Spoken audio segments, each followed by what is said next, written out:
ഏറ്റവും ദുഃഖകരമായ ഒരു വാർത്തയാണ്. പാലക്കാടിനടുത്ത് മുണ്ടൂരിൽ ഞായറാഴ്ച വൈകിട്ട് കാട്ടാനയുടെ ആക്രമണത്തിൽ 23 വയസ്സുള്ള അലൻ ജോസഫ് എന്ന് പറയുന്ന യുവാവ് മരണമടഞ്ഞു. സ്വന്തം അമ്മയെ രക്ഷപ്പെടുത്തുവാനുള്ള ശ്രമത്തിനിടയിലാണ് അലന് കാട്ടാനയുടെ കുത്തേൽക്കുന്നത്. വന്യമൃഗങ്ങളുടെ ആക്രമണങ്ങൾ തുടർച്ചയായി കേരളത്തിൽ മരണം സൃഷ്ടിച്ചുകൊണ്ടിരിക്കുകയാണ്. പ്രത്യേകിച്ച് കാട്ടാനകളുടെ ആക്രമണ വാർത്തകൾ നിരന്തരമായി കേരളത്തിന്റെ വിവിധ സ്ഥലങ്ങളിൽ നിന്ന് ഉണ്ടായിക്കൊണ്ടിരിക്കുന്നു. ഞായറാഴ്ച വൈകിട്ട് 7 മണിയോടുകൂടിയാണ് മുണ്ടൂരിൽ നിന്ന് 2 കിലോമീറ്റർ അകലെ കണ്ണാടൻ ചോല എന്ന് പറയുന്ന സ്ഥലത്ത് സ്വന്തം വീട്ടിലേക്ക് സാധനങ്ങളും വാങ്ങിക്കൊണ്ടു പോകുകയായിരുന്ന അമ്മയെയും മകനെയും കാട്ടാനകൾ ആക്രമിക്കുന്നത്. കാട്ടാനയുടെ മുൻപിൽപ്പെട്ട മാതാവിനെ രക്ഷപ്പെടുത്തുവാൻ ശ്രമിക്കുന്നതിനിടയിൽ അലൻ ജോസഫ് എന്ന 23-കാരന് കുത്തേൽക്കുകയായിരുന്നു.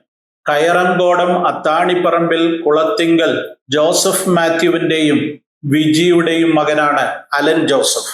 കാട്ടാനയുടെ ആക്രമണത്തിൽ പരിക്കേറ്റ ഇരുവരെയും നാട്ടുകാർ അതിവേഗം പാലക്കാട് ഗവൺമെന്റ് ഹോസ്പിറ്റലിൽ എത്തിച്ചെങ്കിലും അലൻ ജോസഫിന്റെ മരണം സ്ഥിരീകരിക്കുകയായിരുന്നു.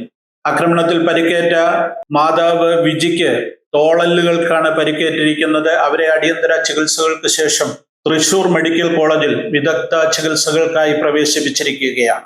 കൊല്ലത്ത് ഒരു സ്വകാര്യ സ്ഥാപനത്തിൽ ജോലി ചെയ്തുകൊണ്ടിരുന്ന അലൻ വീട്ടിലെത്തിയ ശേഷം മാതാവിനെയും കൂട്ടി വിവാഹിതയായ സഹോദരിയുടെ പുതുപ്പരിയാരത്തുള്ള വീട്ടിൽ സന്ദർശനം നടത്തിയ ശേഷം മടങ്ങി വരികയായിരുന്നു.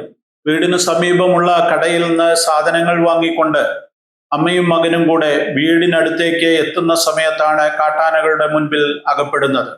ഈ പ്രദേശത്ത് കഴിഞ്ഞ ചില ആഴ്ചകളായി കാട്ടാനയുടെ ശല്യം നിലനിൽക്കുന്നുണ്ട്. കൃഷിവിളകൾ നശിപ്പിക്കുന്നതല്ലാതെ കാര്യമായ ആക്രമണങ്ങളൊന്നും ഇതിനു മുൻപ് ഉണ്ടായിട്ടില്ല എന്ന് നാട്ടുകാർ പറയുന്നു. Kayarankodam church of God Kerala region സഭാംഗങ്ങളാണ് ഈ കുടുംബം. അലൻ ജോസഫ് ആത്മീയ കാര്യങ്ങളിൽ അതീവ തൽപരനായിരുന്നു എന്ന് സഭാംഗങ്ങൾ പറയുന്നു.